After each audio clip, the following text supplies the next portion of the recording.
What if, even for a moment, we could exist without the restrictions seemingly placed upon us from a government, police, a president?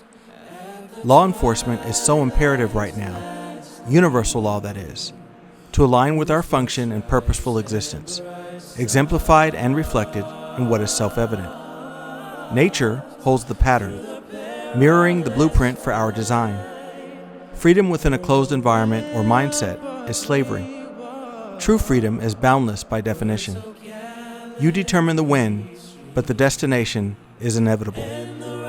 The only escape is in realizing that the person or persons seemingly on the outside can only suppress you because you are allowing yourself to be suppressed from the inside, and subconsciously have a desire to be controlled.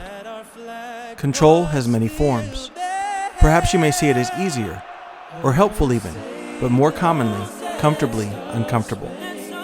To be conscious, to open your mind beyond seeming perception until you understand that all of what's in front of you is coming from you, is the dream many envision and the awakening many long for. We do not always know the words to describe the feeling, but we are indeed aware of the calling. The distress, the boredom of life's circumstances, the sheer dissatisfaction and feeling that there is more to life than what is before us. The answer is you. Not the you that is your chosen personality, circumstances, geographic desirability. It's the sovereign spiritual self that you have and sometimes consciously denied. The biggest lie ever sold is that we are separate from God, separate from creation, and separate from one another. A drop of ocean water doesn't lose its qualities because it's captured in a bottle. The ray of sunlight does not lose its capacity to provide light and heat because it appears millions of miles away from its source. If you feel an emotional response to anything that you observe or experience, it is because you resonate with the frequency of that observation and or experience. If you know you are not something, someone telling you that you are would mean nothing. You wouldn't feel compelled to defend, deny, or confirm with any sort of response at all. You'd respect the other person's projection and keep it moving. Many believe that psychological conditioning is an effect of their surrounding environment, that they are powerless in the assimilation of information and subsequent adoption of the actions of their predecessors. That's certainly one way of looking at it, and also a light-speed transport to victimhood. You are not, cannot, and have never been a victim. You are not placed into situations, circumstances, beliefs, or ideas, and they are not placed in or upon you. You are the center of your universe.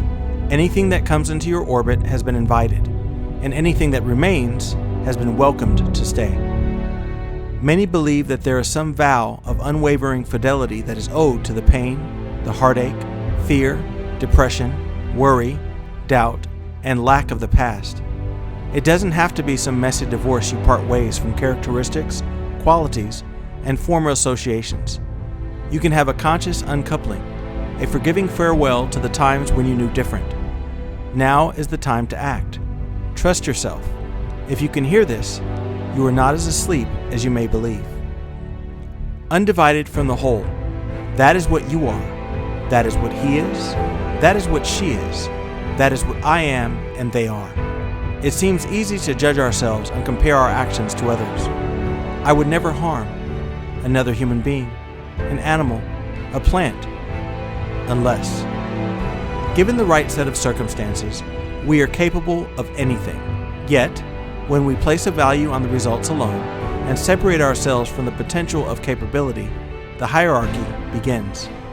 Someone becomes less and another more, someone worse than and someone better, something in the range of adequacy, not quite as, or perhaps altogether inadequate. Imagine that there was no they, and no them, no her, and no him, and the only person affected by your thoughts, positive, negative, or neutral, is you. Every time we think we're thinking about someone else, we are affirming that very potential within ourselves. Be mindfully intelligent and loving. Is it not worth your peace of mind to do so? You might be asking yourself, what action can I take? Should I take? To reclaim your spiritual sovereignty, stop fighting the current. The belief that in order to be successful, you must earn your way through some sort of adversity is fake news. There is an order and a flow, and if you don't resist, then you get to serve at the pleasure of the current, utilizing the currency of thought to create and navigate your unique experience. It isn't necessary to seek and find. It is, however, a mandate to align with the highest purpose and function of your creation. We exist to be of service to and for the whole. Alignment is allowing yourself to surrender, to be used by that which created existence itself. There's no need to attempt and redesign what is already perfect, whole, and complete. According to the Oxford Dictionary, politics is defined as, quote, the activities associated with the governance of a country or other area, especially the debate or conflict among individuals or parties having or hoping to achieve power, end quote. If our unique and sometimes shared experience of the world and the nouns within it is indeed a projection, populated by our subconscious mind, then the debate or conflict among those hoping to achieve power would be between the ego, the part of you that wants and is never satisfied, and the sovereign self, the aspect of you that truly understands all is well and that everything is working together for the best and highest good of the whole. The issues you have with the world and its nouns, the things you are emotionally triggered by, are part of the call to realign with the current. Forgive everyone and everything, without reason and without cause. Withhold nothing and give relentlessly as the inexhaustible extension of source energy that you are. Love unconditionally because it's intelligent.